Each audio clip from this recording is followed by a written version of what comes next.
Hello friends, Sindhu Bhairavi serial next எபிசோடுன review பார்க்கலாமாங்க. இங்கே சிந்துவை வந்து ரூம்லேயே lock பண்ணிட்டு போயிடுறாங்க மகாவும். ஏன்னா சிந்து வந்து அந்த நிச்சயதார்த்தத்தில் நிறுத்திடுவா அப்படின்னு சொல்லிட்டு ரூம்லேயே வச்சு இது லாக் பண்ணிவிட்டு அங்கேருந்து சாவியுமே எடுத்துகிட்டு போயிடுறாங்க. அதுக்கப்புறம் என்ன, அங்கே ஆறுமுகம், மகா, அன்னபூர்ணி எல்லாருமே அங்கே உக்காந்துக்கிட்டு இருக்காங்க. அதுவும் இல்லாமல் பொண்ணையுமே இங்கே மணமேடிக்கு வர சொல்கிறாங்க. இந்த நிச்சயதார்த்தம் தட்டு மாற்றுறதுக்காக அங்கே எல்லாருமே ரொம்பவே ஆவலும் உக்காந்துக்கிட்டு இருக்க. அதுக்கப்புறம் என்ன, மகாவுக்கு ரொம்பவே சந்தோஷம். இதுக்கு மேலே இங்கே சிந்து வரமாட்டா. நம்ம இந்த ஒரு நிச்சயதார்த்தம் கண்டிப்பாக நிற்கவே நிற்காது, இந்த நிச்சயதார்த்தம் நல்லபடியாக முடிஞ்சிடும் அப்படின்னு சொல்லிட்டு ஒரே சந்தோஷத்தில் மகாவுமே உக்காந்துக்கிட்டு இருக்காங்க. அன்னபூர்ணிக்கு இன்னமும் சந்தோஷம். ஏன்னா அன்னபூர்ணிக்கிட்ட இங்கே சிந்துவுமே வந்து சொல்லியிருப்பாங்க, நீங்கள் பண்ணுறது மிகப்பெரிய ஒரு தப்பு. அதுவும் இல்லாமல் டாக்டருக்கு தெரியாமல் நீங்கள் இப்படியெல்லாம் பண்ணுறது டாக்டருக்கு கொஞ்சம் கூட பிடிக்காது. அதுவும் இல்லாமல் அவர்கிட்ட கேட்காம இப்படி ஒரு விஷயத்த பண்ணாதீங்க அப்படின்னு சொல்லிட்டு எவ்வளவோ சொல்லியிருப்பாங்க இங்கே சிந்துவுமே.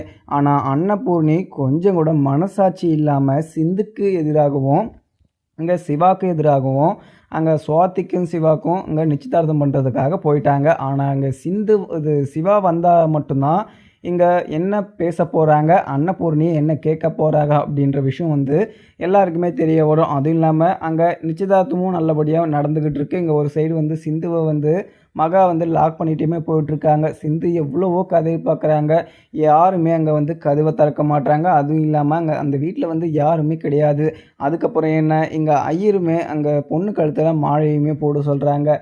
அதுக்கப்புறம் தட்டு மாற்றுறதுக்கு எல்லாருமே எழுந்து நிற்கவும் இதை பார்த்த இங்கே பைரவிக்கு பயங்கர ஆச்சரியம். அது இல்லாமல் பயங்கர கோவம். ஏன்னா இங்கே சிந்துவை அவள் எவ்வளவோ தப்பு பண்ணியிருக்கா. அவள் செஞ்ச தப்புக்கு நான் இப்போ வந்து உடந்தையாக கிடையாது. அதுவும் இல்லாமல் அவள் செஞ்சது மிகப்பெரிய ஒரு தப்பு தான். ஆனால் நீங்கள் இப்படி ஒரு நிச்சயதார்த்தம் பண்ணுறது மிகப்பெரிய ஒரு தப்பு. ஆனால் இங்கே சிந்துவோட வாழ்க்கை விஷயத்தில் நீங்கள் இப்படி ஒரு முடிவு எடுக்கிறது ரொம்பவே தப்பு அப்படின்ற மாதிரியுமே இங்கே பைரவி வந்து அன்னபூர்ணிக்கிட்ட சொல்லியிருப்பாங்க. ஆனால் அன்னபூர்ணி இது எதுவுமே கேட்காம மகா சொன்ன ஒரே விஷயத்தினால அங்கே சுவாதிக்கும் சிவாக்கும் 2 பேருக்கும் நிச்சயதார்த்தம் பண்ணுறதுக்காக அங்கே மணமேடை வரையுமே வந்துடுச்சு. அதுவும் இல்லாமல் தட்டு மாற்றத்துக்காக 2 பேரையுமே எழுந்து நின்றுக்கிட்டு இருக்காங்க. அதுக்கப்புறம் இங்கே ஆறுமுகத்துக்கிட்ட இது பைரவியும் இங்கே இந்த இந்த இந்த ஒரு நிச்சயதார்த்தம் நின்றா சந்தோஷமாக இருக்கும். அது இல்லாமல் சிவாக்கு இந்த விஷயத்தில் கொஞ்சம் கூட உடன்பாடே கிடையாது. அதுவும் இல்லாமல் இந்த விஷயம் அவருக்கு தெரிஞ்சிச்சுன்னா அவர் இதில் கொஞ்சம் கூட சம்மதிக்கவே மாட்டார். இங்கே அன்னபூர்ணியத்தையே தான் வந்து இங்கே கேள்வி கேட்பார், நான் சொல்கிறது நடக்குது இல்லைன்னு பாருங்கள்,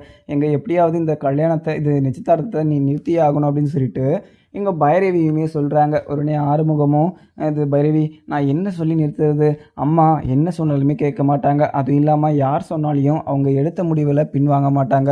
இப்போ நான் அவங்கக்கிட்ட என்ன போய் சொல்கிறது, இந்த இடத்துல அங்கே சிவா இருந்தால் மட்டும்தான் இந்த நிச்சயதார்த்தத்தை நிறுத்த முடியும். அதுவும் இல்லாமல் சிவாவும் கேம்பஸ் இன்டர்வியூன்னு சொல்லிட்டு அவன் 5 டேஸாக அங்கே வெளியில் போயிட்டுருக்கான். அவன் வந்த பின்னாடி தான் இங்கே என்ன நடக்க போகுது அப்படின்னு சொல்லிட்டு எனக்குமே தெரியும். ஏன்னா நான் சொன்னால் கூட இந்த நிச்சயதார்த்தத்தை கண்டிப்பாக அம்மா நிறுத்த மாட்டாங்க அப்படின்னு சொல்லிட்டு இங்கே ஆறுமுகமும் சொல்லிடுறாங்க. நீங்கள் இருக்கிறதே வேஸ்ட் அப்படின்னு சொல்லிட்டு பைரவியும் சைலண்ட் ஆகிடுறாங்க.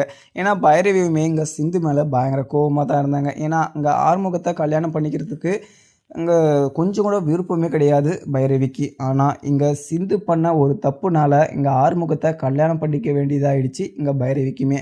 ஆனால் அங்கே போக போக இங்கே எனக்கு கூடிய சீக்கிரம் டிவோர்ஸ் கொடுத்தா போதும் அப்படின்ற மாதிரி தான் சொல்லிக்கிட்டு இருக்காங்க பைரவியும்.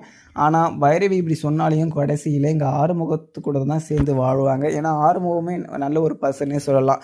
ஏன்னா இங்கே சிந்துவையும் சரி சிவாவையும் சரி இவங்க 2 பேரும் சேர்ந்து வாழணும், சேர்ந்து இருக்கணும் அப்படின்னு சொல்லிட்டு தான் இப்போ வரைக்குமே அங்கே ஆறுமுகமாக நினச்சிக்கிட்டு இருக்காங்க. ஆனால் அங்கே இருக்கிற அங்கே ஐஸ்வர்யா எங்கள் மகா இவங்க 2 பேருக்கு மட்டும்தான் இந்த வீட்டில் சிந்து இருக்கிறது கொஞ்சம் கூட பிடிக்கலன்னு சொல்லலாம். அதே மாதிரி சிந்துவை அந்த வீட்டிலேருந்து எப்படி துரத்துறது அப்படின்ற மாதிரி தான் அவங்க பிளான் போட்டு இப்போயுமே அந்த ஒரு பிளானை தான் பண்ணிக்கிட்டு இருக்காங்க. இப்போ சுவாதிக்கும் சிவாக்கும் நிச்சயதார்த்தம் பண்ணிவிட்டு அவங்களுக்கு கூடிய சீக்கிரம் கல்யாணமும் முடிச்சிட்டா அந்த கையோட இங்கே சிந்துவை அந்த வீட்டை விட்டு நம்ம துரத்திடலாம் அப்படின்னு சொல்லிட்டு இங்கே மகாவுமே ஒரு பிளான் போட்டு அன்னபூர்ணிக்கிட்ட இப்படி ஒரு பிளானையுமே எடுத்து கொடுத்துருப்பாங்க. அந்த பிளானை கேட்டுக்கிட்டு அன்னபூர்ணியும் கண்மூடித்தனமாக எங்கள் மகாவை நம்பிக்கிட்டு மகா சொல்கிறதெல்லாம் கேட்டுக்கிட்டு இருக்காங்க. ஆனால் கடைசியில் சிவா வந்தாருன்னா இந்த நிச்சயதார்த்தத்தை எதுக்கு என்னை கேட்காம இதை இப்படி பண்ணீங்க அப்படின்னு சொல்லிட்டு இதில் எனக்கு கொஞ்சம் கூட உடன்பாடே கிடையாது அப்படின்ற மாதிரியுமே சொல்ல போகிறாங்க இங்கே சிவாவுமே. அதுக்கப்புறம் என்ன இங்கே சிந்துவுமே அங்கே வீட்டில் வந்து ரொம்பவே காத்திரி ரொம்பவே களைப்பாகவும் உக்காந்துடுறாங்க. எனக்கும் டாக்டருக்கும் இங்கே கல்யாணம் நடந்துச்சு, அதுவும் இல்லாமல் கோர்ட்டில் வந்து 1 இயர் வாழணும் அப்படின்னு சொல்லிட்டு உத்தரவுமே போட்டாங்க. அதையும் மீறி இவங்க நிச்சயதார்த்தம் பண்ணுறதை நினச்சா எனக்கு ரொம்பவே கஷ்டமாகவும் இருக்குது. அதுவும் இல்லாமல் அத்தை என் மனசை புரிஞ்சிக்காமல் இப்படிலாம் பண்ணிக்கிட்டு இருக்கும்போது எனக்கு ரொம்பவே கஷ்டமாக இருக்குது. நான் அவங்க மேலே நான் அளவுக்கு அது மீறி அவங்க மேலே மரியாதையும் அனுபவம் வச்சுக்கிட்டு இருக்கேன். ஆனால் இப்போ வரைக்குமே அவங்களுக்கு இது எல்லாமே புரியல அப்படின்னு சொல்லிட்டு நினச்சி பார்க்குற போது எனக்கு ரொம்பவே அசிங்கமாக இருக்குது. அதுவும் இல்லாமல் டாக்டர் வந்ததும் நம்ம இந்த விஷயத்த சொல்லியே ஆகணும். இந்த நிச்சயதார்த்தத்தை எப்படியும் இது நடந்தது ஃபேக்காக தான் நடந்துச்சு அப்படின்ற மாதிரியுமே நம்ம நிரூபிக்கணும். நம்ம இதுக்கு மேலேயுமே நம்ம சும்மா இருக்கக்கூடாது. டாக்டரை நம்ம தனியாக கூட்டிகிட்டு போயிடணும். ஏன்னா உங்கள் கோர்ட்டில் வந்து 1 இயர் வாழ்கிறதுக்கான உத்தரவு ஆர்டருமே நம்மக்கிட்ட கொடுத்துருக்காங்க. நம்ம சிவா கூட சேர்ந்து வாழணும் அப்படின்னு சொல்லிட்டு ரொம்பவே உறுதியாகவும் ரொம்பவே இது கான்ஃபிடென்ட்டாகவும் உள்ளே உட்காந்து அழுதுகிட்டுமே இருக்காங்க. ஆனால் சிந்துவை இவ்வளோ கஷ்டப்படுத்துறது ரொம்பவே தப்புன்னே சொல்லலாம். ஏன்னா இங்கே இதுக்கெல்லாம் காரணம் மகா ஒரு சைடு இருந்தாலையும் முக்கால்வாசி இங்கே அன்னபூர்ணி மட்டும்தான். ஏன்னா இங்கே அன்னபூர்ணி சொல்கிறதெல்லாம் எல்லாருமே கேட்பாங்க. கொஞ்சம் கூட மனசாட்சி இல்லாமல் நடந்துக்கிட்டு இருக்காங்க. இங்கே பைரவி வந்து அங்கே சிந்துக்காக எவ்வளவோ பேசி பார்த்துருப்பாங்க. அதுக்குமே இங்கே அன்னபூர்ணி கொடுத்த பதில் வந்து வேறு மாதிரி இருந்திருக்கும். ஏன்னா இங்கே சிந்துக்காக நீ சப்போர்ட் பண்ணிட்டு வராத, அதுவும் இல்லாமல் உன்னுடைய அக்கா அப்படின்றதுனால நீ சப்போர்ட் பண்ணிட்டு வராத, ஆனால் என்னோட பதில் மாதிரியே இருக்கும், நீ பேசாமல் இந்த விஷயத்தில் தலையிடாத அப்படின்ற மாதிரியுமே சொல்லிட்டு இருப்பாங்க இங்கே அன்னபூர்ணியும் பைரவி கிட்ட. ஆனால் பைரவியும் இதை கேட்டுட்டு அங்கே எதுவுமே பேசாமல் வந்துட்டு இருப்பாங்க. அதுக்கப்புறம் இங்கே நிச்சயதார்த்தமே நல்லபடியாக முடிஞ்சிருது. இது முடிஞ்ச கையோட அங்கே ரொம்பவே சந்தோஷமாகவும் நின்று பார்த்துக்கிட்டு இருந்த இது மகாவும் சரி இங்கே அன்னபூர்ணியும் சரி இவங்க 2 பேருக்கும் சந்தோஷம். ஒரு சைடு சுவாதி அவங்க அப்பாவுக்கும் அம்மாவுக்கும் மிகப்பெரிய ஒரு சந்தோஷம். அதுக்கப்புறம் இவங்களுக்கு எல்லாருக்குமே ஒரு சந்தோஷம் இருந்தாலையும் கடைசியில் இங்கே சிவா வந்து ஒரு ட்விஸ்ட் வைப்பார் பார்த்தீங்களா, அப்போ தான் இவங்களுக்கு எல்லாருக்குமே பார்த்தீங்கன்னா மிகப்பெரிய ஒரு அதிர்ச்சியாக காத்துக்கிட்டு இருக்குன்னு சொல்லலாம். அதுக்கப்புறம் இங்கே கேம்பஸ் இன்டர்வியூ முடிஞ்சிருது. சிவாவுமே வீட்டுக்கு கிளம்பி வந்துக்கிட்டு இருக்காங்க. அதுக்கப்புறம் இங்கே லாஸ்ட்டாக ஒரு டைம் நம்ம சிவாவுக்கு கால் பண்ணி பார்க்கலாம் அப்படின்னு சொல்லிட்டு இங்கே ஆறுமுகமே கால் பண்ணி பார்க்குறாங்க. ஆனால் ஆறுமுகம் கால் பண்ணியுமே இங்கே சிவா ஃபோனுக்கு ரீச் ஆகாததுனால அங்கே சைலண்ட்டாகவும் ஆகிடுறாங்க இங்கே ஆறுமுகமும். அதுக்கப்புறம் நல்லபடியாக முடிச்சுட்டு இங்கே தட்டியெல்லாம் மாற்றிட்டு அதுக்கப்புறம் இங்கே இது அவங்க பேசி எல்லாமே முடிச்சுட்டு அதுக்கப்புறம் இங்கே மாப்பிள்ளைக்கு நாங்கள் என்ன பண்ணணுமோ அது எல்லாமே நாங்கள் கரெக்டாக பண்ணிடுறோம். அது இல்லாமல் உங்கள் சைடுக்கு உங்களுக்கு என்ன வேணுமோ கேளுங்க, நான் அதை கரெக்டாக பண்ணிடுறேன் அப்படின்ற மாதிரியுமே அங்கே சுவாதியவங்க அப்பாவும் இங்கே அன்னபூர்ணிக்கிட்ட கேட்குறாங்க, அண்ணன் எனக்கு எதுவுமே வேணாண்ணே, உங்கள் பொண்ணை கொடுத்தா எனக்கு அதுவே போதும். ஏன்னா இங்கே சிவா வந்து ரொம்பவே நல்ல ஒரு பர்சன், இங்கே சுவாதியை வச்சு நல்லா பத்திரமா பார்த்துப்பான். அதுவும் இல்லாமல் சுவாதி கண்ணில் ஒரு துளி கண்ணீர் வராது அப்படின்னு சொல்லிட்டு இங்கே அன்னபூர்ணியுமே அங்கே சுவாதி அவங்க அப்பா கிட்ட சொல்லவும் சுவாதி அவங்க அப்பா கேட்டுட்டு, அக்கா எனக்கு இது கேட்ட உடனே எனக்கு ரொம்பவே சந்தோஷமாக இருக்குது, எனக்கு இது போதுங்க்கா, என் பொண்ணு இந்த வீட்டில் சந்தோஷமாக இருந்தால் எனக்கு அதுவே போதும். ஏன்னா இப்போ நான் என்னோடய பொண்ணை கண்ணை மூடிட்டு இங்கே சிவாவுக்கு நான் கொடுக்கலாம். ஏன்னா சிவாவை பார்த்தாவே எனக்கு தெரியும். அது இல்லாமல் சிவாவுடைய ஒரு நல்ல பையன் கிடைப்பானா அப்படின்னு சொல்லிட்டு எனக்கு தெரியல. அதனால் மட்டும்தான் இந்த விஷயத்தில் நான் எதுவுமே யோசிக்காமல் முடிவெடுத்ததே காரணம் அப்படின்னு சொல்லிட்டு இங்கே சுவாதி அவங்க அப்பாவும் அம்மாவுமே மனப்பூர்வ சமத்துவத்தோட அங்கே ஒரு நல்ல ஒரு கருத்தையுமே சொல்லிக்கிட்டு இருக்காங்க. ஆனால் இதை கேட்டு அன்னபூர்ணியும் மகாவும் சந்தோஷமாக இருக்கலாம். ஆனால் கடைசியில் அவங்க வந்து இதுக்கான ஒரு விளைவுகளை சந்திக்கிறாங்க அப்படின்ற ஒரு விஷயம் மட்டும் இங்கே உறுதியாயிடுச்சு. அதுவும் இல்லாமல் எங்கள் மகா வந்து ரொம்பவே மனசாட்சி ஒரு இது மனசு இல்லாமல் அங்கே சிந்துவை வந்து இங்கே ரூம்லேயே லாக் பண்ணிட்டு வந்தது மிகப்பெரிய ஒரு தப்புன்னே சொல்லலாம். ஆனால் இங்கே சிந்து வந்து அங்கே இந்த நிச்சயதார்த்தத்தை நிறுத்தணும் அப்படின்னு சொல்லிட்டு பிளான் போட்டாங்க. ஆனால் அதை இது நடக்க விடாமல் பண்ணது மகா மட்டும்தான். ஆனால் இங்கே சிவா வந்து கூடிய சீக்கிரம் இன்னும் ஒரு 1 ஹவரோ இல்லை 2 ஹவரோ இங்கே வீட்டுக்குமே வந்து சேர்ந்துருவாங்க. அதுக்கப்புறம் தான் இங்கே எல்லாருக்குமே இருக்குது அப்படிங்கிற மாதிரி தான் இருக்குது. எல்லாருமே நிச்சயதார்த்தம் முடிச்சுட்டு எல்லாருமே வீட்டுக்குமே வந்துடுறாங்க.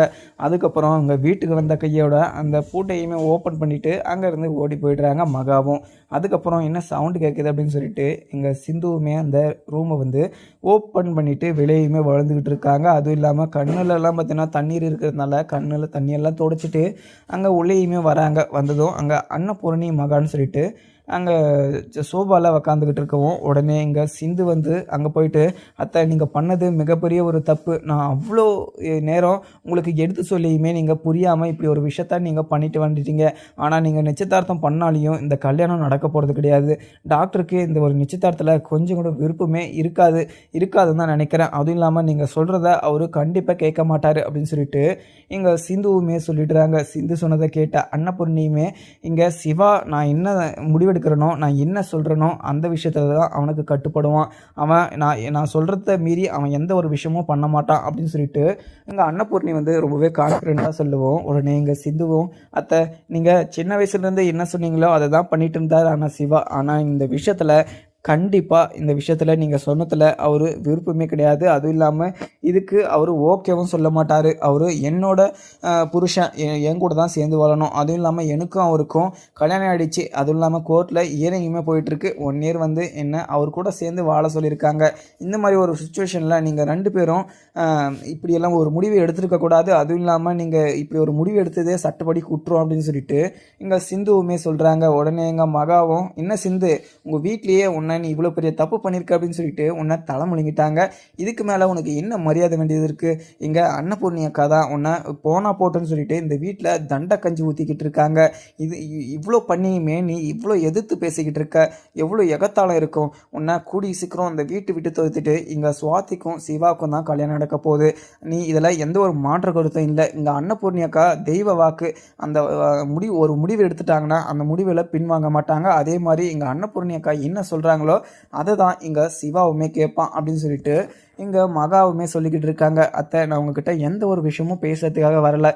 இந்த விஷயத்தில் நீங்கள் தப்பான ஒரு முடிவு எடுத்துட்டீங்க அப்படின்னு சொல்லிட்டு போகிறதுக்காக தான் வந்தான். ஆனால் இந்த விஷயத்தில் எனக்கு கொஞ்சம் கூட உடன்பாடு கிடையாது. அதுவும் இல்லாமல் என்னை ரூமில் வச்சு சாத்ததும் இல்லாமல் நீங்கள் நிச்சயதார்த்தம் பண்ணிட்டு வந்ததுக்கு நீங்கள் ஒரு பதில் சொல்லி ஆகணும் அப்படின்னு சொல்லிட்டு இங்கே சிந்துவுமே சொல்லிடுறாங்க. உடனே இதை கேட்ட இங்கே அன்னபூர்ணியும், சிந்து நீ என்ன வேணாலும் பண்ணிக்கோ, ஆனால் சிவா வந்து நான் சொல்கிற பேச்சை தட்டாமல் கேட்பான். அதுவும் இல்லாமல் இங்கே சுவாதி கழுத்தில் தான் அவன் தாலி கட்டுவான். உனக்கு டிவோர்ஸ் ஆன கையோட இந்த வீட்டை விட்டு உன்னை துரத்தி அமுச்சிட்டு அதுக்கப்புறம் இங்கே சுவாதிக்கும் இங்கே சிவாக்கும் 2 பேருக்கு தான் கல்யாணம் பண்ணி வைக்க போகிறேன். நீ இவ்வளோ பெரிய ஃப்ராடுத்தனத்தை பண்ணிவிட்டு இந்த வீட்டுக்குள்ளே இருக்கணும்னு மட்டும் நினச்சிக்காத. ஏன்னா இங்கே பைரவி சொல்லியே நான் இந்த விஷயத்தில் எந்த ஒரு முடிவும் எடுக்கலை. ஏன்னா இந்த விஷயத்தில் யாருமே எனக்கு எதிர்த்தோ இல்லை இந்த கல்யாணம் நடக்கக்கூடாதோ அப்படின்னு சொல்லிட்டு என்கிட்ட முன்னாடி வந்து யாருமே பேசக்கூடாது அப்படின்னு சொல்லிட்டு இங்கே அன்னபூர்ணியுமே வந்து சொல்லிடுறாங்க. அன்னபூர்ணி சொன்னதை கேட்ட இங்கே சிந்துவுமே, அத்தை நான் லாஸ்ட்டாக சொல்கிறேன் பாருங்கள், இங்கே டாக்டருக்கு நீங்கள் இப்படி ஒரு விஷயம் பண்ணது மிகப்பெரிய ஒரு தப்பத்தை. நீங்கள் அவருக்கு ஒரு முன்னுதாரணமாக இருக்கணும். அவருக்கு ஒரு நல்ல ஒரு விஷயத்த பண்ணணும். இங்கே கட்டின பொண்டாட்டி இந்த வீட்டில் இருக்கும்போது இன்னொரு பொண்ணுக்கு நிச்சயதார்த்தம் பண்ணி அந்த ஒரு பொண்ணோட ஒரு லைஃப்பை நீங்கள் ஸ்பாயில் பண்ணுறதுக்கு இப்படி ஒரு எல்லாம் முடிவு எடுத்திருக்கீங்க. ஆனால் கடைசியில் இந்த ஒரு முடிவுக்கு நீங்கள் ஃபீல் பண்ணியே ஆகணும் அப்படின்னு சொல்லிட்டு அங்கேருந்து சிந்துவுமே கிளம்பிடுறாங்க. இதை பார்த்த இங்கே ஆறுமுகத்துக்கும் பைரவிக்கும் மிகப்பெரிய ஒரு வருத்தம். ஏன்னா இங்கே பைரவியை வந்து ரொம்பவே டார்ச்சர் பண்ணிக்கிட்டு இருக்காங்க. அதுவும் இல்லாமல் அவங்க சந்தோஷமாக இருக்கிறதுக்கு ஒரு நிமிஷம் கூட அவங்க இது அனுபவத்துக்கிறதே இல்லை. அதுவும் இல்லாமல் இதுக்கெல்லாம் காரணமே மகா அத்தை மட்டும்தான். ஏன்னா மகா வந்து இப்படி ஒரு விஷயத்த வந்து அன்னபூர்ணி அத்தைக்கிட்டே சொல்லலைன்னா இங்கே அன்னபூர்ணி வந்து அத்தை வந்து இப்படி ஒரு முடிவே எடுத்திருக்க மாட்டாங்க. இங்கே மகாத்தை ஏன் இப்படி தான் பண்ணிக்கிட்டு இருக்காங்கன்னு சொல்லிட்டு எனக்கு கொஞ்சம் கூட புரியல அப்படின்ன மாதிரியுமே இங்கே பைரவி வந்து ஆறுமுகத்துக்கிட்ட சொல்லவும், ஆறுமுகமோ பைரவி நீ எதுக்குமே கவலைப்படாத, இந்த பிரச்சனை கூடிய சீக்கிரம் சரியாயிடும். அதுவும் இல்லாமல் நான் அம்மா கிட்ட நான் போய் பேசியிருக்கலாம். ஆனால் அம்மா கிட்ட நான் எந்த ஒரு விஷயம் சொல்லாலையும் அம்மா வந்து இந்த விஷயத்தில் என்ன முடிவெடுக்குவாங்க அப்படின்னு சொல்லிட்டு எனக்கு கொஞ்சம் கூட புரியல. அதுவும் இல்லாமல் அம்மா ஒரு முடிவு எடுத்துட்டாங்கன்னா அதை பின்வாங்க மாட்டாங்க. இப்போ அந்த முடிவில் பின்வாங்கணும் அப்படின்னா இங்கே சிவா வந்து என்ன பேச போகிறாரோ அதில் தான் இருக்குது அப்படின்னு சொல்லிட்டு இங்கே ஆறுமுகமும் பைரவி கிட்ட சொல்லிடுவோம். பைரவி வந்து, ஆறுமுகம் எனக்கு ரொம்பவே கான்ஃபிடண்ட்டாக இருக்குது. இங்கே இதில் சிவாவுக்கு கொஞ்சம் கூட விருப்பமே இருக்காதுன்னு நினைக்கிறேன். ஏன்னா இங்கே சிவா வந்து இங்கே சண்டையே போட போகிறாரு.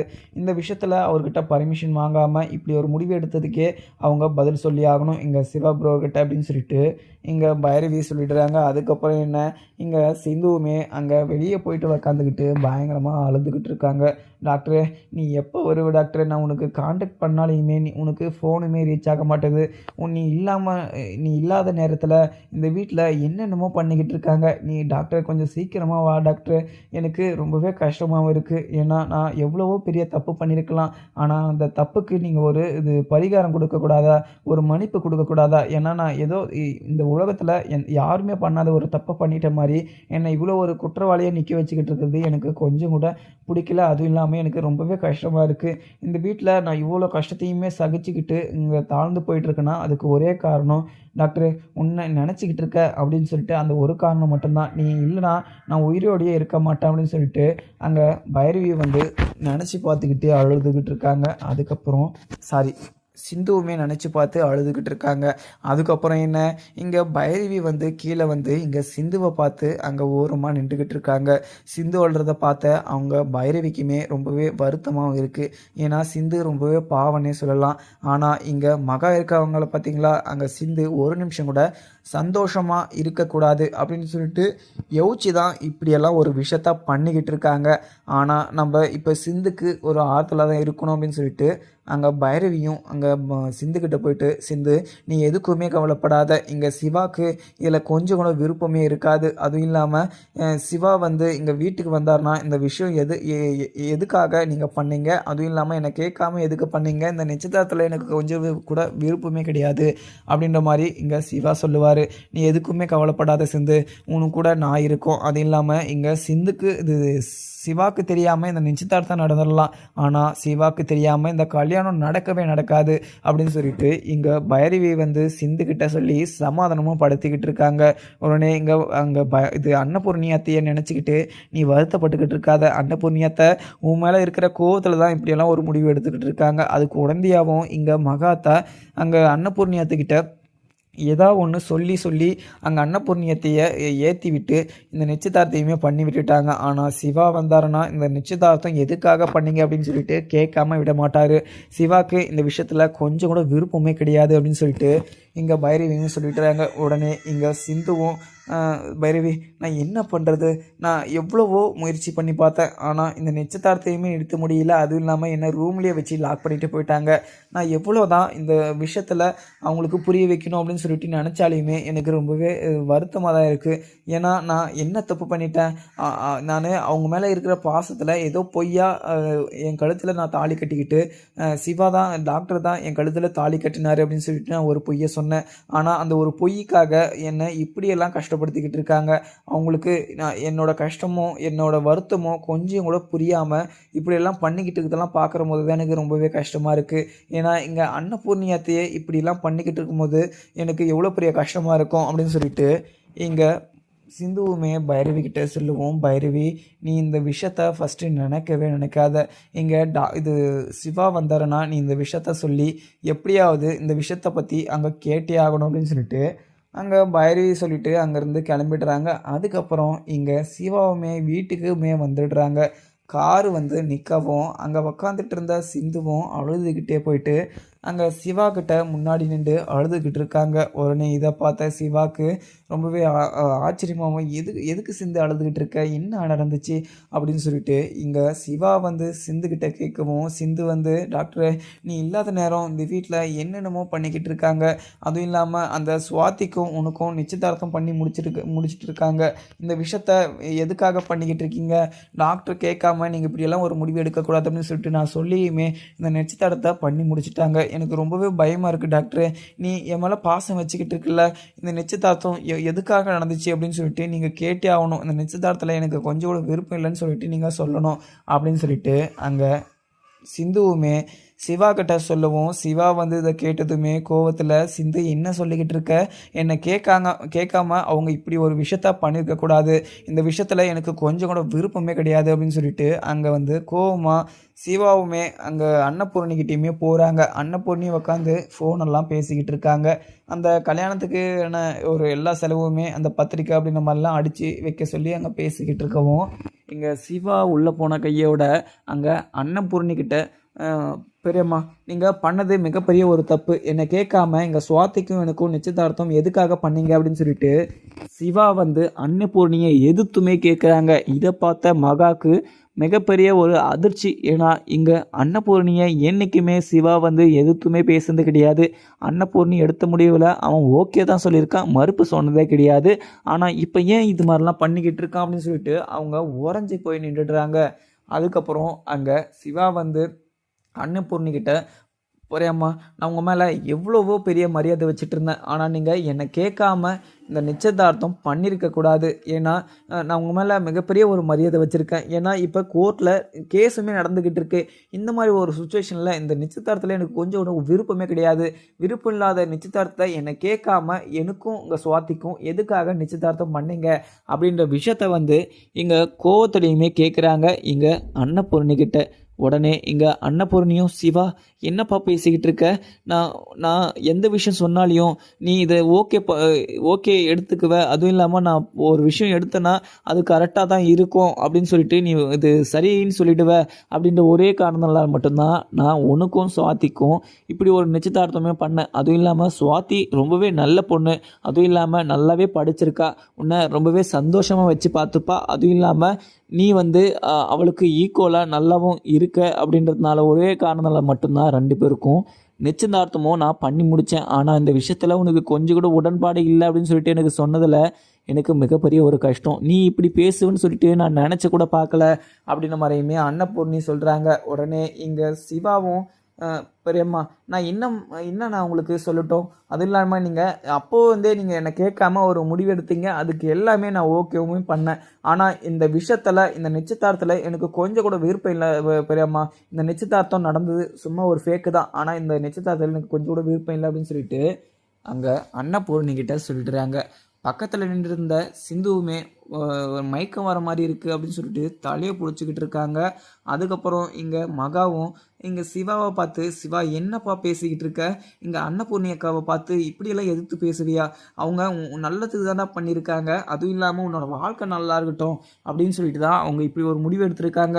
நீ அன்னபூர்ணி அக்காவே இப்படி எதிர்த்து பேசிக்கிட்டு இருக்க" அப்படின்னு சொல்லிட்டு இங்கே மகாவுமே சொல்கிறாங்க. உடனே இங்கே சிவாவும், "அம்மா, நீங்கள் ஒரு நிமிஷம் அமைதியாக இருங்க. இந்த விஷயத்தில் எனக்கு கொஞ்சம் கூட விருப்பம் இல்லைன்னா விருப்பம் இல்லைன்னா, இதுக்கு மேலே நீங்கள் இந்த விஷயத்தில் என்கிட்ட எதுவுமே கேட்காதீங்க" அப்படின்னு சொல்லிட்டு அங்கே டாக்டருமே அங்கே மகா கிட்ட சொல்லிடுவோம். அதுக்கப்புறம் அங்கே இதெல்லாம் கேட்டுக்கிட்டு இருந்த அங்கே சிந்துவும் அங்கே ரொம்பவே மயக்கம் வர மாதிரி இருக்குன்னு சொல்லிட்டு அங்கேவே மயக்கம் போட்டுமே கீழே விழுந்துடுறாங்க. அதுக்கப்புறம் சிவாவுக்கு ரொம்பவே பதட்டமாயிடுது. "சிந்து, என்னாச்சு சிந்து? உனக்கு என்னாச்சு? என்ன பண்ணுது?" அப்படின்னு சொல்லிட்டு அங்கே சிந்துவை எழுப்பி பார்க்குறாங்க. ஆனால் சிந்துக்கு வந்து மூச்சு பேச்சு இல்லாமல் படுத்துக்கிட்டு இருக்காங்க. இதை பார்த்தா சிவாவுக்கு வந்து ரொம்பவே பதட்டம். உடனே அங்கே டூல்ஸ் இது அங்கே இருந்த செட்டப்ஸ்கோப்புமே எடுத்து அங்கே ஹார்ட்பீட் எல்லாமே செக் பண்ணுறாங்க. உடனே இங்கே நார்மலாக தான் இருக்குன்னு சொல்லிட்டு வாட்டர் எடுத்துன்னு வந்து தெளிச்சுமே இங்கே சிந்துவை எழுப்பிடுறாங்க. அதுக்கப்புறம் உங்கள் கை நரம்பு அந்த இதெல்லாம் நாடி துடிப்பு எல்லாமே பார்க்குறாங்க. இதை பார்த்த பின்னாடி இங்கே சிவாக்கு மிகப்பெரிய ஒரு ஆச்சரியம்னு சொல்லலாம், மிகப்பெரிய ஒரு சந்தோஷம்னு சொல்லலாம். உடனே அங்கே சந்தோஷத்தில் இங்கே சிந்துவை பார்த்துக்கிட்டு இருக்காங்க சிவாவும். உடனே இங்கே சிந்துவும், "டாக்டரு, எனக்கு என்ன ஆச்சுன்னு தெரியல.